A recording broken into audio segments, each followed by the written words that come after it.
guys, it's Jasmine. I'm back with another video. I know it's been a really long time since I filmed one, but I've been kind of going through a lot of stuff. It's cancer checkup time, so during that time I always get a little, what's a good word? I guess not depressed, anxiety ridden. I think would be a good word to say. It's a lot of appointments, and then of course there's always the what if my cancer comes back. And so I've been dealing with that, and then I ended up getting 2 biopsies done on my back just to double check it, make sure that what was growing there wasn't cancer. Good news is, if it is, she went deep enough to remove them that I'm not going to need a second surgery like when I had the surgery on my head. So that's a plus. So I should be getting a phone call, honestly, any day now, letting me know. I'm not super concerned. She doesn't think that they're melanoma. We think that they're just odd-looking moles, but we'd rather remove them now before they decide that they want to turn into cancer, because I really don't want to play that game again. Anyways, today I am going to be making a video about something that happened to me in 2011, and I was talking to my friend about it when we were hanging out on Sunday, and decided that I was just going to Google this guy's name and kind of see if there was any information. And holy moly, a lot has happened. So I'm going to go ahead and just jump right in at the beginning of the story, and then I'll end with the new information that I had found. So here goes. If you didn't know, I went to beauty school, and I graduated from beauty school in 2010. So in 2011, I had went to a party with my friend and met this really nice woman. And she told me that she was going to start working on a movie set with a really cool director in downtown Temecula, California, in Old Town Temecula, actually. And I said, oh, that's cool. She said, he needs another makeup artist, and you're saying that you love special effects makeup and gory makeup. He's filming a horror movie. You might as well go ahead and, talk to him. So I'm going to give him your number. You can go ahead and call him. And I said, okay, great. Like, that sounds good. So I go. And I give him a call. He answers, and he says that his name is Frank Olmos. And I said, all right, cool. I'm interested in your makeup artist position, and I just more or less wanted to touch base with you, see if I could get an interview, see, what we're working with. And he said that's not an issue at all. And then he said, I need you to send me some pictures of yourself. Now, I've always wanted to do special effects makeup on movies. So I was really excited that he was willing to give me an interview, and because I wasn't really aware of everything that happens in the movie business, I didn't think it was weird. I would have thought it was weird if I was applying to be an actress or a model, but because I was the makeup artist, I didn't think it was that weird. I thought he wanted to see my makeup skills. So I go ahead and send him a couple headshots, and he doesn't reply back. And so 2 days go by, and I go ahead and text him, and I say, hey, I'm Jasmine. I'm the one that sent you the headshots, and I was wondering if I can get an interview. And he was like, oh, yeah, I'm so sorry. I forgot about you. And I said, oh, no worries. I go ahead, set up the interview, and my boyfriend, which is now my husband, drives into Hemet to pick me up and take me to Temecula because I had no car. So we go, and he's sitting in the room with us, and I just remember that Frank was kind of looking at him a lot, and I didn't really think much of it. I thought, he's probably like, why did you bring your boyfriend to your interview? Thought I was weird. Anyways, he tells me, oh, I'm cousins with Edward James Olmos, and I know Danny Trejo, and they're going to help me with the horror movie that I'm filming, and I would really enjoy having you be a makeup artist on the set. And I said, okay, great. We set a contract up. He took photocopies of my ID. He got my information. And one of my clauses personally is I told him that I was willing to work for less money because I was new, and I wanted to see what the other makeup artists were doing to get a feel of how the movie industry works. And I would work for minimum wage as long as I had my name in the titles of the movie saying that I was a makeup artist. That way I could use that to be able to find other work eventually. Mind you, this was not the whole movie that he was filming. It was just going to be the trailer. and he said he had all of the money ready, and he was going to supply all of the product. He was going to supply the brushes, and he was going to supply any of the curling irons, flat irons, blow dryers, any of that was needed. I said, great, I don't have to dip into my product. It's pretty much money. I'm just making money. You know, he's supplying everything, so I can use this money to invest in future endeavors if I decide that working on a movie set is what I wanted. And I was really excited to be able to work with this makeup artist who had done all of the makeup for the movie 300. And I thought, wow, you know, this is great. I get to kind of be under her. She's going to technically be my boss, but I get to learn from somebody who's worked in a huge movie.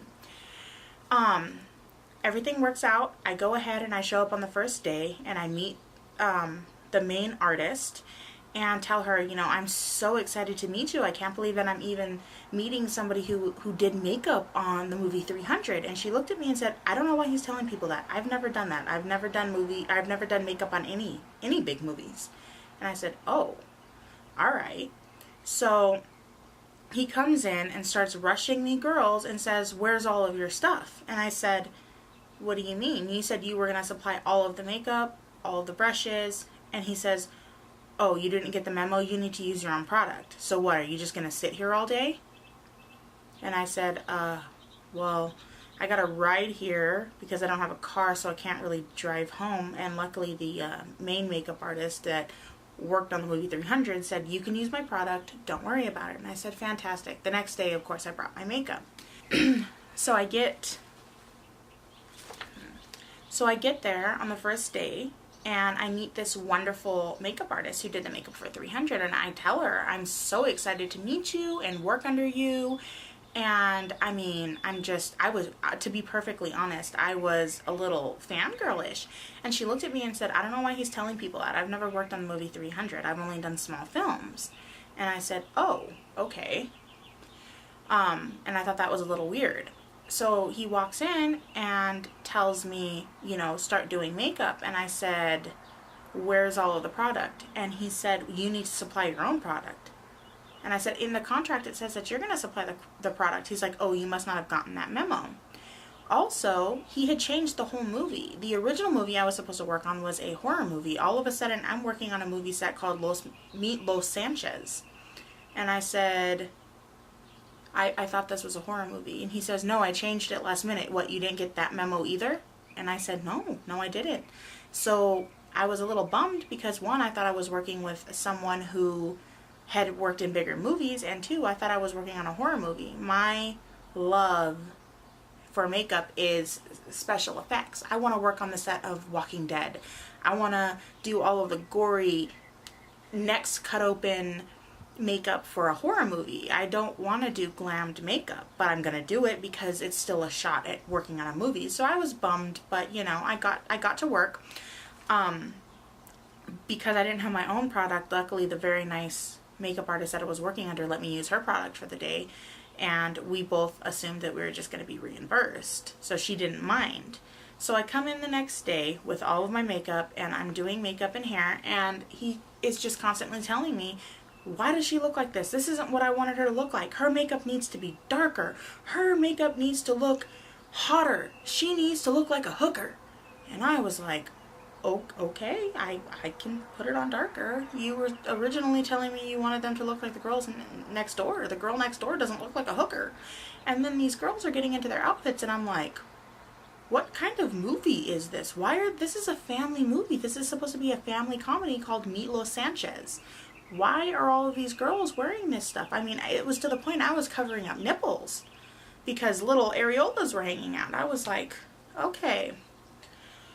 So day 3 comes, and a rumor starts going around that he has no money for the film and he's not planning on paying any of us. And I heard this from the sound guys.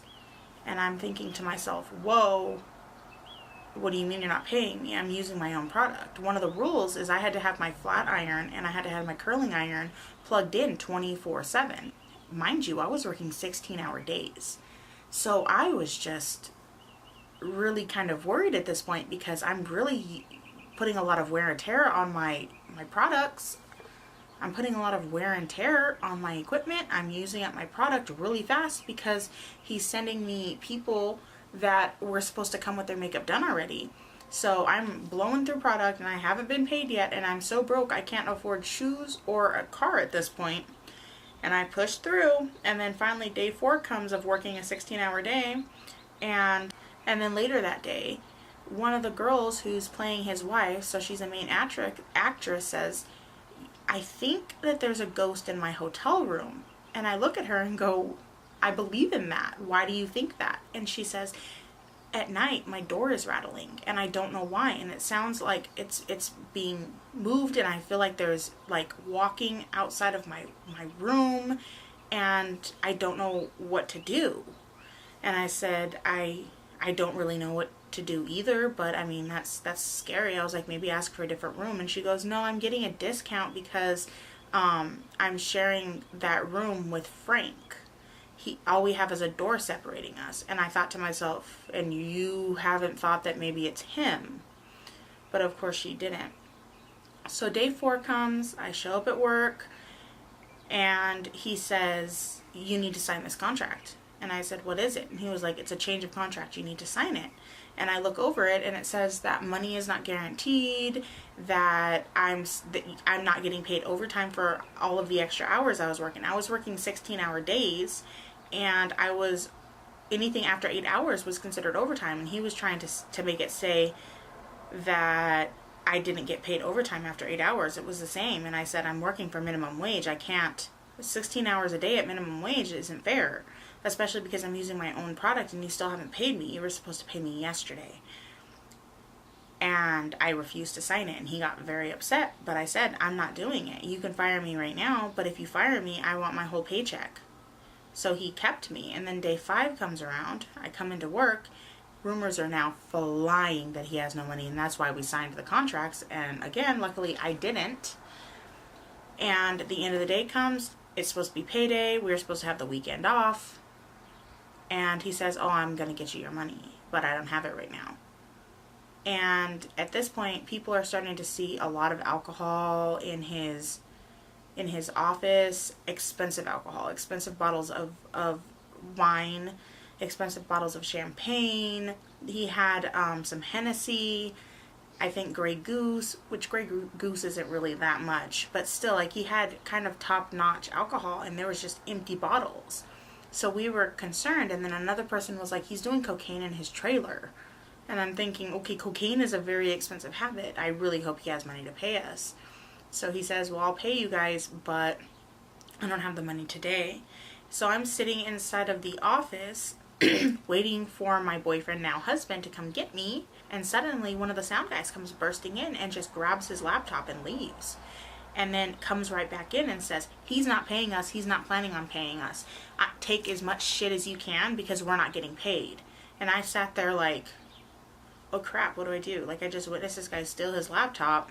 Another person's over here rummaging through his thing, trying to steal his car keys. Like whose side am I on? This guy's weird. He's gotten weird with a couple of the girls. He is asking for, photographs and not paying us for work that we've done, but at the same time I'm seeing employees that are stealing, and it was kind of a conundrum. So I'm texting my husband at the time and telling him, this is happening. So he comes in and he's pissed. And he immediately walks up to his desk and he looks through it and he grabs my file and is like, "You're not going to let this man have any more of your information. He doesn't need your ID. He doesn't need any contact information. He doesn't need anything. We don't know what's going on with him." And I said, "Okay." So we go ahead and leave. And all of the employees were bringing the stuff back and decided that it wasn't a good idea to do that. And we were going to be loyal and just wait for him to pay us. So the next 2-3 days, I want to say more like 3 days, it was a lot of back and forth, and none of us got paid. And then he just fell off the face of the earth. And at that point, I had a broken flat iron. My curling iron was on its last leg, and I had 0 product. I didn't even have enough makeup to do my own makeup at that point, and no money. I just didn't know what to do. And we decided that we were going to go ahead and call the sheriff's department and see if they could do anything. So I call the sheriff's department, who's in charge of Temecula, California, and he pretty much said, "These are all allegations. You have no ground to stand on. You either need to get some ground to stand on and get some valid evidence. I'm going to get you in trouble for falsifying a police report." And I realized I didn't want to have to deal with that. I just wanted to get paid. He was like, it seems like it's more of a civil lawsuit, so you guys need to get together and see if you can sue him. And I said, okay. So then I was trying to round up everybody to sue him, and nobody wanted to actually do it. Everybody just wanted to sit around and see if he would actually pay us. And I told them, I'm like, he's not going to pay us. It's been a week and a half at this point, 2 weeks. He's not paying us. We need to get our money. But nobody wanted to. And eventually, everyone just kind of lost interest and kind of just moved on, kind of treated it as a loss. So I did too. I had no ground to stand on. I had nobody to back me up. I wasn't going to go after him personally. I didn't even know where he was to go after him at this point. So there was a review that was on lagigs.net. This girl posted about him, saying that she was warning anybody working with him, and that he had called her and said that he needed her to play one of the roles, and she needed to bring a specific set of outfits, and he wanted to go ahead and have her try out for the movie. She shows up, brings the outfits, she tries on the different outfits, has him take pictures of her, and then they act out a few of the sex scenes, ironically. And then he tells her, okay, I'm gonna charge you. It's $85 to work on my movie, or I can charge you more, and then I can be your manager and I can get you places, because my cousin is Edward James Olmos, and I know Danny Trejo, and I can get you big business. So you pay me up front, and then like you'll get that money back. And then he starts saying like, oh yeah, that ass, like you got a nice ass, and he was saying things like, you've got curves. He tried to touch her butt a couple times, and he was trying to kiss her neck, and she said like that's when she decided this was just weird, and she left. But she wanted to post that as a warning. So of course, I saved that and continued to do more research, and life got ahead of me. And then it suddenly came up in conversation talking to my friend this Sunday. So I went ahead and did a Google search, and I just found out through The Dirty. I guess that's actually a really big gossip site, and it's called The Dirty. I went on there, and he's now working out of Yuma, Arizona, as Paco Olmos, and he is doing the exact same thing that he was doing there. He's not paying people, and he's gotten a lot more creepy. One of the girls that had commented on that said that she thinks that he has pictures of very young girls in revealing outfits on his laptop, and I guess somebody tried to make a police report, and the police said, well, he denied all allegations, so there's nothing that we can do. And the most recent post about him was June 2nd. That's not that long ago. That was just a couple days ago. So I really want to get word out about him, and I want people to know that if he's done something to you, you need to speak up. We need to get together, and we need to file a lawsuit against this man. He never did anything sexual to me. He had made comments, but never once did he do anything sexual to me. But I know he was doing weird, creepy things to some of the girls, and I know he was trying to break into that hotel room. It's a gut feeling. If he did something to you, or you've run across him, you need to speak up. Message me on here, write in a comment on thedirty.com, something. We need to get together. He's now in Yuma, Arizona, and he's preying on young girls, very young girls. And his poor wife has no clue what's happening. She is just super innocent, doesn't understand. I'm going to insert a picture of him now.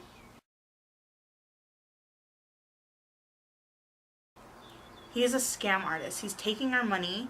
He's touching us inappropriately.